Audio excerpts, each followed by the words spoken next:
dito sa content ko na to, ito na yung parang yung mga iparirinig ko sa inyo. Ito na yung magsasabi talaga na parang malala na at malabo ng magkasundo. Which is, I hope mali ako. Okay? Sana mali ako dun sa iniisip ko na yun. Pero, rin kapag kayo rin ang makarinig at na-analyze ninyo yung nangyari, yun na rin ang masabi ko. Kung ano po yun, yun po yung lalamanin ng content ko na to.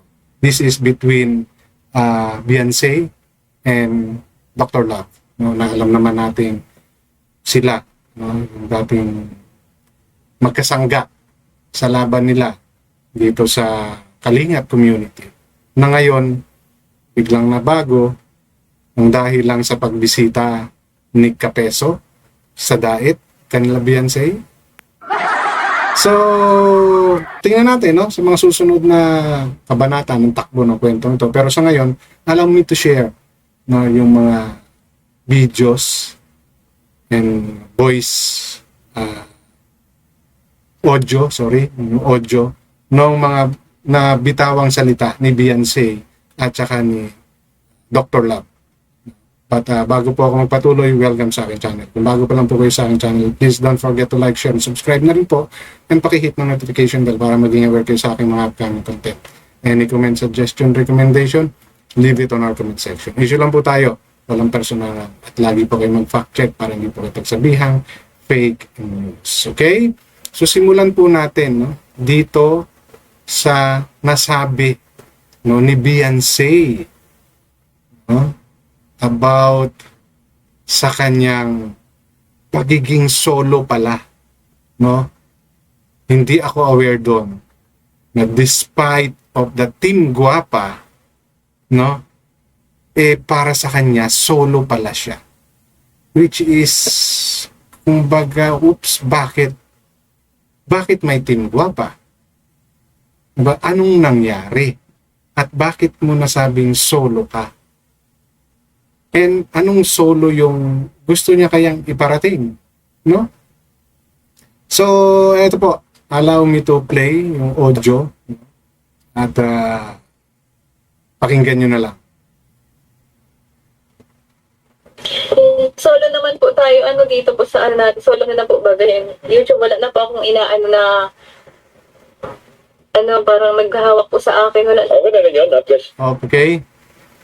So, narinig nyo naman, no, yung sinabi ni Beyonce na solo na siya, walang naghahawak sa kanya. No? Ano ba yung ibig niya sabihin sa walang naghahawak sa kanya? Okay? And ano yung solo? As if you're working your channel alone without any group supporting you like Team Guapa? Ganun ba yun, Beyonce? No? Yun ba yung ibig mong sabihin na hindi mo recognize ang Team Guapa na binuo ni Dr. Love? So, hindi mo rin kino-consider si Dr. Love na mentor mo or kumbaga umalalay sa'yo nung time na ikaw ay binabanatan ng mga taga-Kalingap? Nagtatanong lang ako, no, Beyonce, kasi based, no, sa sinabi mong to, no? Ulitin natin. Solo naman po tayo, dito po sa natin, solo na po bagahin. YouTube, wala na po akong inaano na parang naghahawak po sa akin. Wala. So, wala nang naghahawak sa kanya. So, ang Team Guapa ay hindi recognized ni Beyonce as a group that helped her, no, sa mga bagay na pinagdaanan. So, paano na lang yung mga supporters, sponsors na nasa Team Guapa? Medyo dapat nilinaw mo to, Beyonce. No? Kasi iba yung implication nito sa iba. Iba yung magiging dating nito. No? Hindi mo inelaborate kung ano ba yung ibig mong sabihin. Dahil kahit sino magtatanong sa sinabi mong yun. Solo ka, which means you don't recognize those people, those group, no? Yung Team Guapa, hindi mo sila sinire-recognize. Kasi once you say you're solo, no? You're the only one, no? Striving para tumaas, lumaki yung channel mo. Mga katulad namin, no? I can take myself as an example. Solo ko kasi wala akong grupo, wala akong mga GC, wala akong mga taong nakasupport sa akin, kundi yung mga gusto lang manood sa akin. Unlike sa'yo, you have already a team. Yung Team Guapa, na every time na may upload ka, may content ka, nandiyaran sila para umalalay sa. No? Ngayon, kung yung solong sinasabi mo, hindi ka na dinidiktahan ng certain individuals na ito yung gawin mo, ito yung kailangan mo, ito yung gusto ko. That's another story. So, sana nilinaw mo. No? Lalo na ngayong vlogger ka na. You should consider explaining things, no, in the simplest but detailed way. No, Beyonce? Kasi pwedeng ikasira mo yan. At actually sa Facebook ko nga nakuha yung audio na yan kaya hindi ko maipakita sa inyo eh. No? Kasi may stamp ng kung sino man yung nag-upload. No? Dahil pinost na. So kinuha lang yung portion mo na yon. No? I'm not sure kung yan ay naipaliwanag mo pa yung detail but there's a lot of bloggers, content creator right now na kinuha, no, yung portion of that. Yang paliwanag mo na yan. So we need, no, you need pala na ibigay yung specific of what you said na yan. No? And I hope may karugtong pa yan. So, kaya si Dr. Lab nag-ungkat ng nakaraan na dahil nasaktan sa sinabi mo yan. Aminin mat hindi ni Dr. Lab, nasaktan siya sa sinabi niya yan sa about dyan sa paliwanag mo yan. No? So, ito naman po yung sagot ni Dr. Lab. Yun, at least nalaman na natin. Wala tayong pag-uusapan. Pasensya na kayo kung ganito ang naging desisyon namin kasi nagdesisyon din naman sila. Mahirap naman ipipilit pa namin yung aming mga sarili sa kanila na hindi na ganun na lang. Okay, so, yan, isa na si Dr. Lab. No, na ganun yung naging interpretation. Nawala sa kanya, napaliwala sa iyo yung Team Guapa action. No? Kasi yun talaga yung implication ng sinabi mo na yun. Yun talaga yung magiging dating sa mga taong makakarinig. Ba? Kaya nakapag-react ng ganyan si Dr. So, yung Team Guapa, sila-sila na lang. Team pangit na. So, magiging team pangit na raw sila dahil wala ka na. Diba? So, ano yung mangyayari ngayon dito sa kay Beyonce? Of course, it will affect yung kanyang viewers, yung kanyang supporters.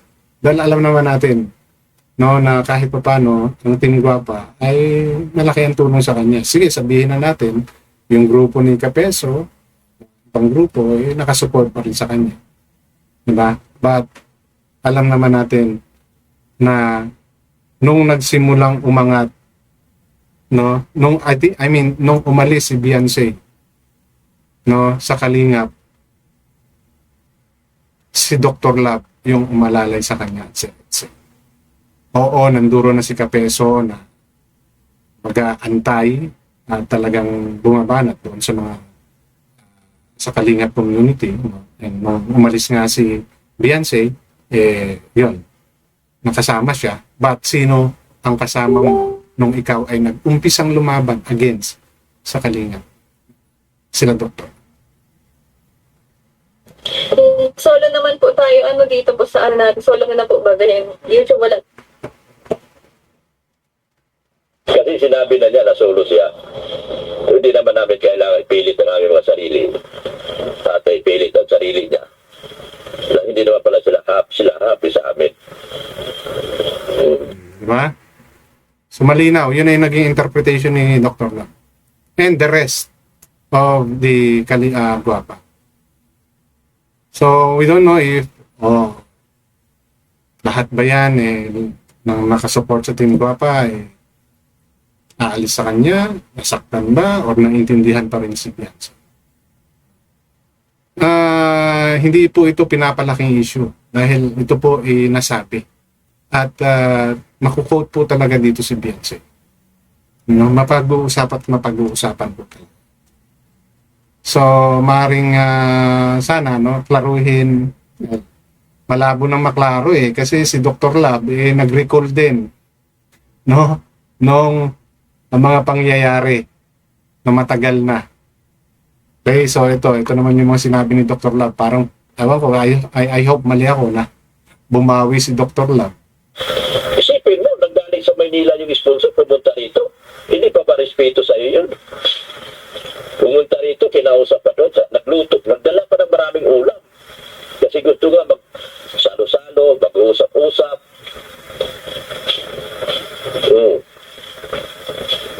Salo-salo, mag-usap-usap. Anong ginawa? Imbis na mag-usap-usap, naligo, iniwanan ng sponsor. Di ba nakakaya sa sponsor yun? Ano na ba? So, yan naman yung balik ni Dr. Lab. No?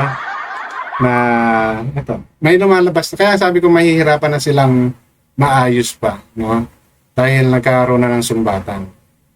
Meron ng mga dapat na mga bagay na hindi na nilabas, ngayon ay lumalabas. So, doon sa mga sinabi ni Dr. Lab na yon yung pangyayari na may mga sponsor na pumunta sa kanila, gustong kipag-usap, maayos, kung ano man yung birthday, anong gagawin, nga daw nag-swimming sila. Those are, kumbaga, according din kay Dr. Lab yan, matagal na yan. Na-brought up lang ngayon. Bakit? Siyempre, alam na natin yung kwento niya. Kasama nito ng loob ni Dr. Lab, baka kaya niya nasabi yung mga bagay. Which is, para sa akin, hindi na dapat sa akin. Kasi, kung hindi yan pagbawi, pagganti, no, sa naramdaman niyang pang-aabandona, no, ni Bianca sa kanila, sa Team Guapa, dapat noon pa nilinaw na yan. Bakit niya kinimkim? Tapos yung pala sasabihin mo rin, Dr. Lab. So, lumalabas yan na bumabawi ka sa ginawa ni Bianca sa'yo. No?